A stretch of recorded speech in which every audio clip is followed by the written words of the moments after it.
आपका माने जो माने 1911 में जो जनगणना होना था, जनगणना का के समय, दोनों का अंतर को समझना पड़ेगा आपको। ये जो आपके सनातनी है ये कितने परसेंट है जी? 10% है। और प्रकृति वाले कितने हैं? 60 है। और अस्पृश्य लोग 30%।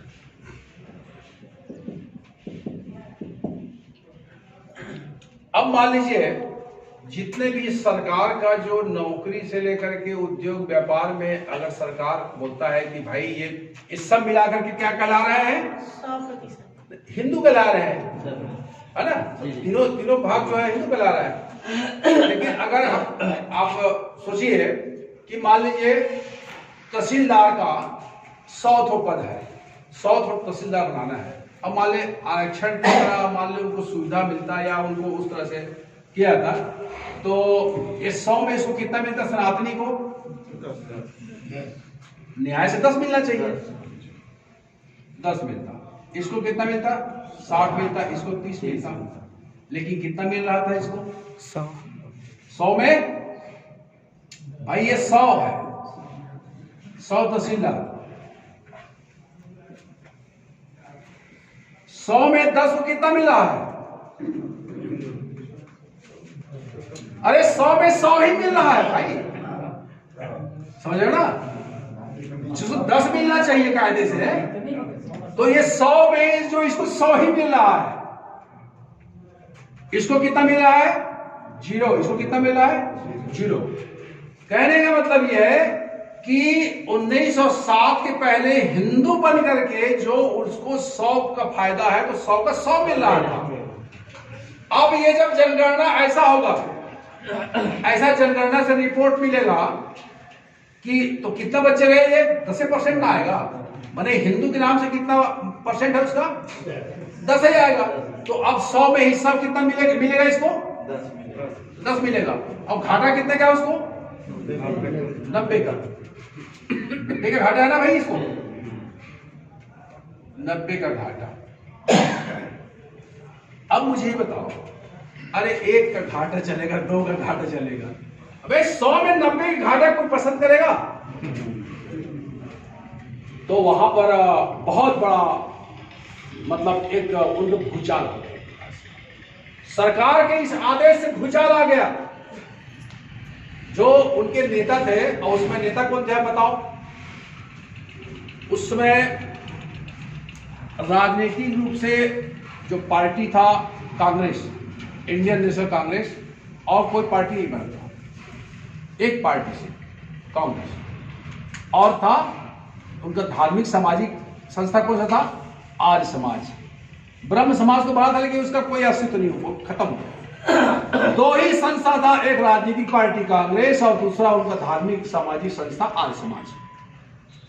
तब एक दोनों आर्य समाज और कांग्रेस के लोगों ने बैठक करके कई तरह का मतलब कि कैसे किया जाए। सरकार आदेश दे चुकी, और आदेश दे चुका है सरकार, बकायदा सबको कलेक्टर को लिख दिया है कि ऐसे जनगणना करना है।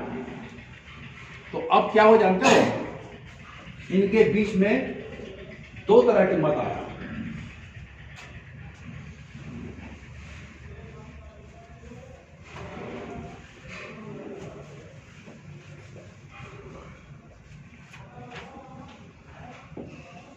दो तरह का, नंबर 1, नंबर 2। एक मत ये आया कांग्रेस के लोगों का, उसमें जो बड़े नेता थे उनमें मोतीलाल नेहरू, जवाहरलाल नेहरू के पिताजी, मदन मोहन मालवीय और लाला लाजपत राय, ऐसे मतलब महात्मा गांधी। हालांकि महात्मा गांधी इनसे जूनियर थे। लाला लाजपत राय और इन लोगों से लाल पाल बोलते, बाल गंगाधर तिलक, इनसे थोड़ा जूनियर थे। महात्मा गांधी का जो पैदा हुआ था 69 में, मतलब 1869 में पैदा हुए थे, और 1915 में ये राजनीति में आए। महात्मा गांधी 1915 के पहले तो कोई जानता ही था उसको, वो अफ्रीका चले गए थे अपना वकील के पेशे के काम में, ठीक है। अब जब ये बूढ़ा हो गए लोग, बूढ़ा लोग, जिनके नाम बता रहा हूं मैं, मोतीलाल नेहरू, लाला लाजपत राय वगैरह, ठीक है, तो इनके साथ में मीटिंग में यह तय हुआ कि अब रास्ता खोजा जाए। तो वो लोग क्या रास्ता खोजे कि ऐसा कुछ उपाय किया जाए कि जो 3 साल में हम लोग का गणना हो रहा है, तो सरकार को हम ऐसा ढंग से रिपोर्ट बताएं कि वो सब हम हिंदू हैं भाई, हमको हमारा जितना धर्म ग्रंथ, पहनावा, ओढ़ावा, देवी देवता हमारा सब एक ही है, ऐसा बोल करके कोशिश किया जाए। तो रिकॉर्ड में सरकार इनकार नहीं कर सकता। अब जैसे पहले वाले को पूछो सनातनी को, ठीक है, प्रकृति पूजक को और अस्पृश्य को, तो उसमें 10 पॉइंट दिया हुआ था। जनगणना का जो आदेश था कि फलाना फलाना, जैसे वो किसकी पूजा करता है, वो मुर्दा कहाँ जलाता है, वो मांस खाता है कि नहीं खाता है, ऐसे बहुत सारा है किताब में। तो मैं आपको ये बताता हूं, हाँ, वो मंदिर में जा सकता नहीं जा सकता है, वो ब्राह्मण लोग उसका पुरोहिती करते हैं नहीं करते हैं, ऐसा करके 10 पॉइंट का ऑर्डर था।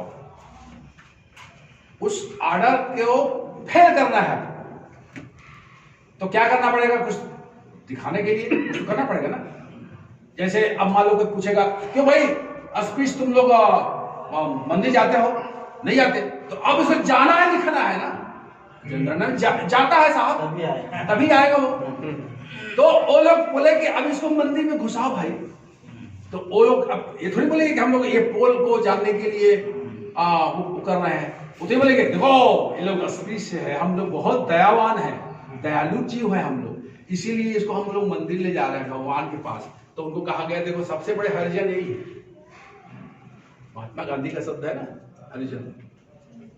तो ये जो हरिजन जो है ये हमारे हिंदू से अलग कैसे हो जाएगा, ये तो हरिजन है भाई, साक्षात भगवान है। तब उधर सतनामी में एक पार्टी को वो राम राम लिखाने का शुरुआत हुआ, इसी से भी कोई तारीख का नोट इसी समय हुआ 1903 में। और उसके आसपास में बहुत सारे ऐसे कथा कहानी को लिखा पढ़ा गया। ये सुंदरलाल शर्मा सबसे पहले सतनामी भजनमाला लिखा, राजीव माला, और राजीव के मंदिर में सतनामी को देखो सरकार को बुला के बोला देखो सतनामी में तो जाते हैं मंदिर के, इसे कहते नहीं जाते। और एक ऐसा घटना हुआ जिस घटना को आप सब जानते हैं और उसको आज भी उसके प्रति लोगों का बड़ा माने आस्था है, और उनको लगता है उससे नहीं जानता तो बिल्कुल मोर ऐसे उठाते हैं। वो है जनेऊ। जनेऊ पहनने के बाद, क्योंकि उसमें लिखा था एक पॉइंट, वो क्या पहनता उड़ता है, वो चोटी रखता है नहीं रखता है, टीका लगाता है लगाता है, वो जनेऊ पहनता नहीं पहनता, कि जनेऊ पहचान है। जनेऊ जो है वो एक प्रकार से यज्ञों, वो द्विज संस्कार है। द्विज ही लोग ही जनेऊ पहन सकते हैं। द्विज मतलब होता है 2 बार जो जन्म लेता है, एक माता के गर्भ से जन्म लिया और एक संस्कार जनेऊ पहन के जन्म लिया, वही द्विज हो सकता है। और ब्राह्मण को अधिकार है, या सवर्ण को, ब्राह्मण ठाकुर और वैश्य को। लेकिन शूद्र जो है वो जनेऊ नहीं पहन सकता। तब कैसे कहा जाए, तो अरे पहनाना पड़ेगा भैया सतनामियों को। तो जितने भी लोग बोले सतनामियों को जरूर पहनाना पड़ेगा, तो जो गांव के और शहर के 2 तरह के लोग थे उनके, कांग्रेस और आर्य समाज में 2 तरह के लोग थे। शहर में क्या थे, नेता लोग थे। आज भी जब देखोगे तो जितने ज्यादा नेता मिलेगा शहर में मिलेगा, अब गांव में उसके फॉलोअर अनुयायी मिलते हैं, उसके लग्गू बग्गू लोग, ठीक है, कि नौकरी लगा दी, ट्रांसफर करा दी, कुछ पैसा मिल जाएगा, ऐसा वो शुरू चला। अब वहां पर गांव में जब एक ब्राह्मण के यहाँ कोई संदेश पहुंचेगा कि अब सतनामियों को जनेऊ पहनाने का बात चल रहा है कांग्रेस और आर्य समाज द्वारा, तो उन लोगों का गुस्सा आसमान में, ऐसे कैसे हो जाए, सतनामी साला जनेऊ पहनेगा।